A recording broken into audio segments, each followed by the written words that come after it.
ओम नमः शिवाय।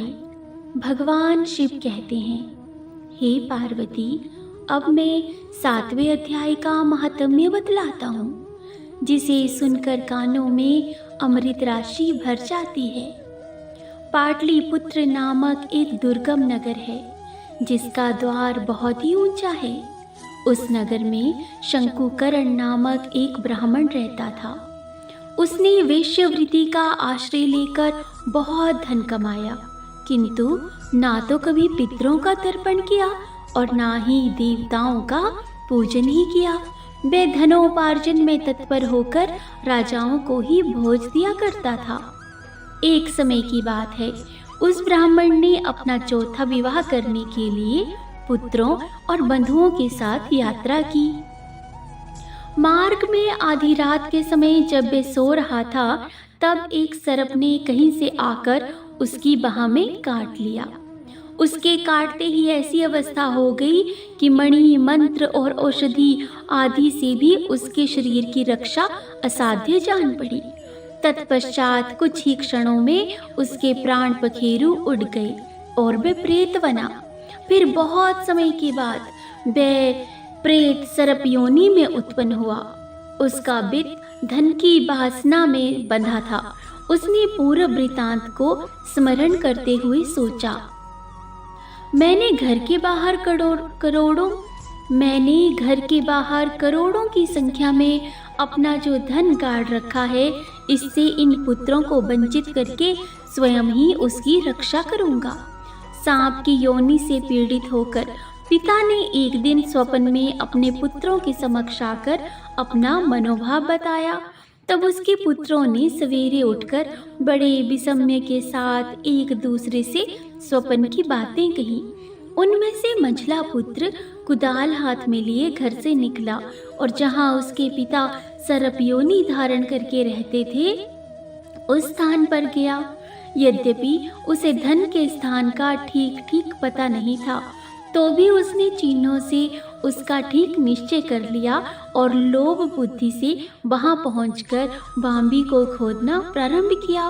तब उस बांबी से बड़ा भयानक सांप प्रकट हुआ और बोला, अरे ओ मूर्ख, तू कौन है?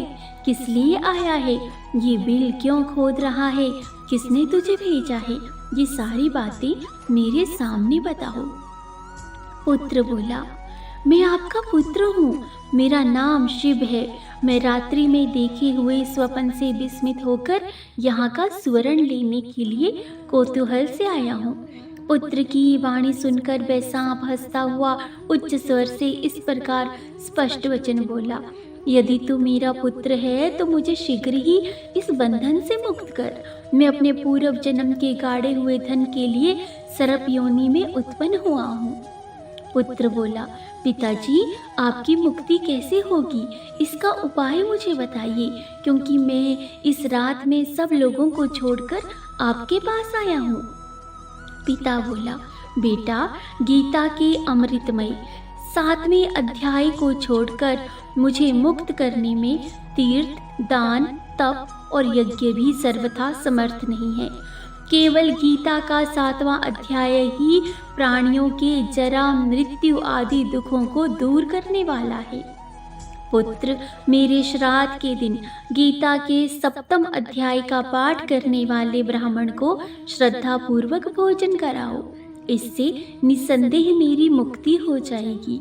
बस अपनी शक्ति के अनुसार पूर्ण श्रद्धा के साथ निर्व्यसी और वेद विद्या में प्रवीण अन्य ब्राह्मणों को भी भोजन कराना। सर्प योनि में पड़े हुए पिता के ये वचन सुनकर सभी पुत्रों ने उसकी आज्ञा अनुसार तथा उससे भी अधिक किया।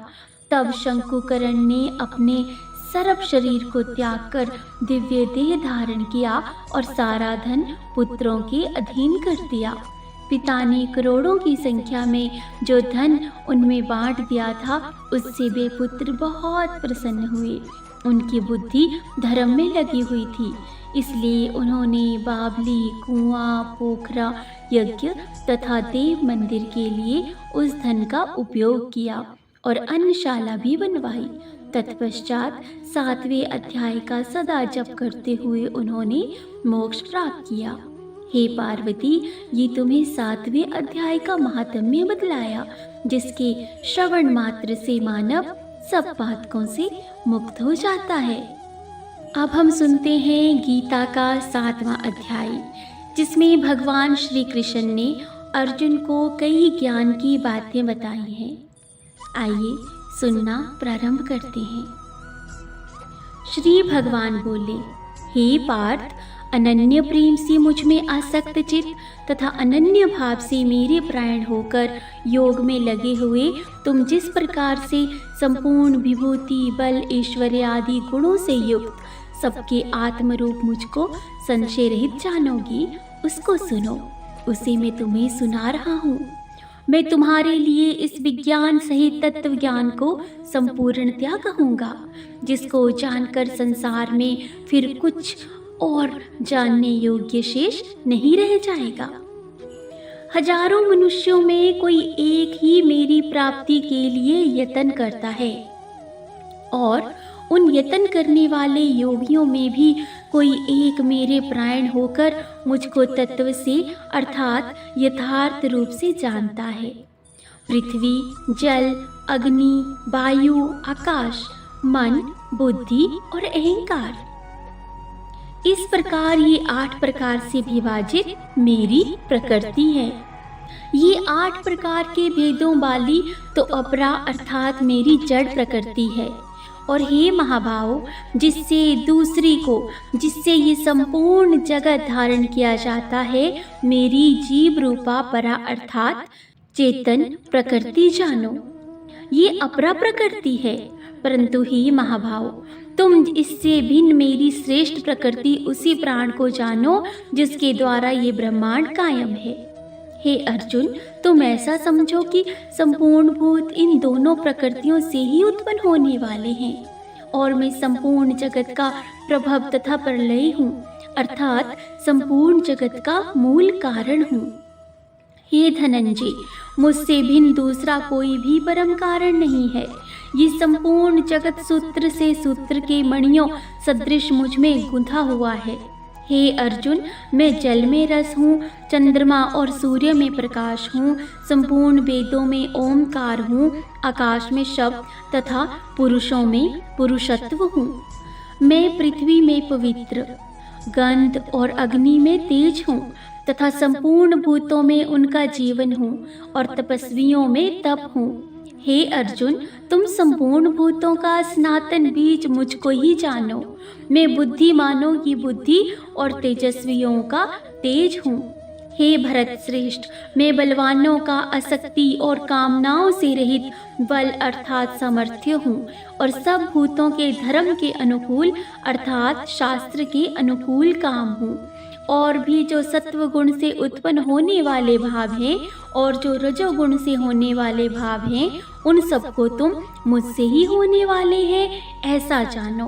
परंतु वास्तव में उनमें मैं और मुझ में नहीं है।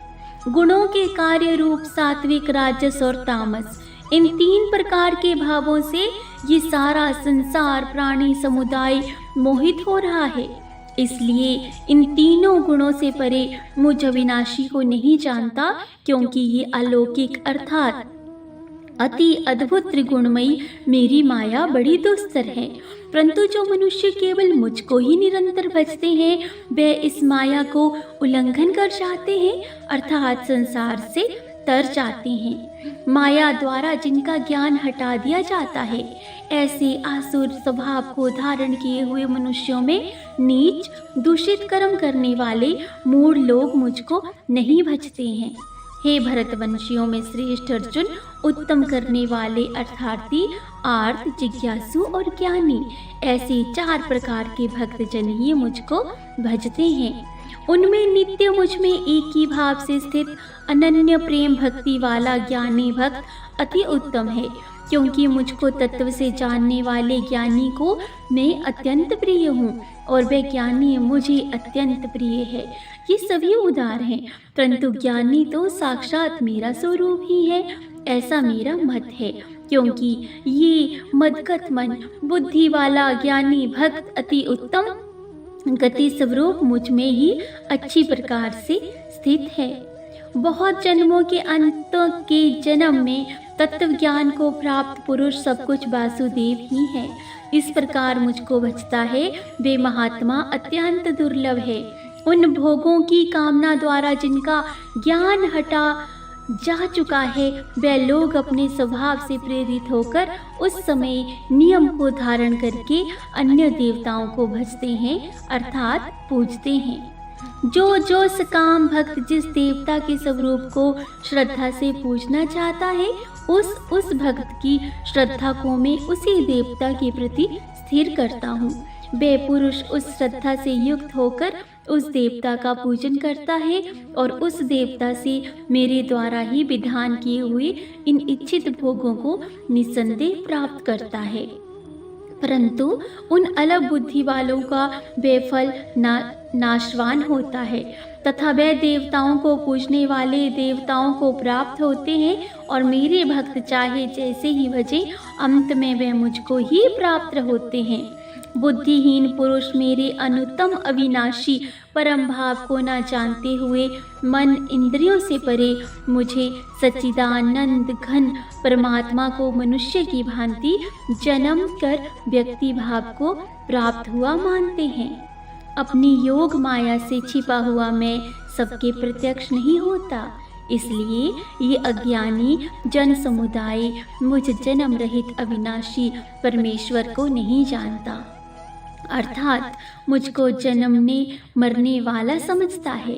हे अर्जुन, पूर्व में व्यतीत हुए और वर्तमान में स्थित तथा आगे होने वाले सब भूतों को मैं जानता हूँ, परंतु मुझको कोई भी श्रद्धा भक्ति रहित पुरुष नहीं जानता।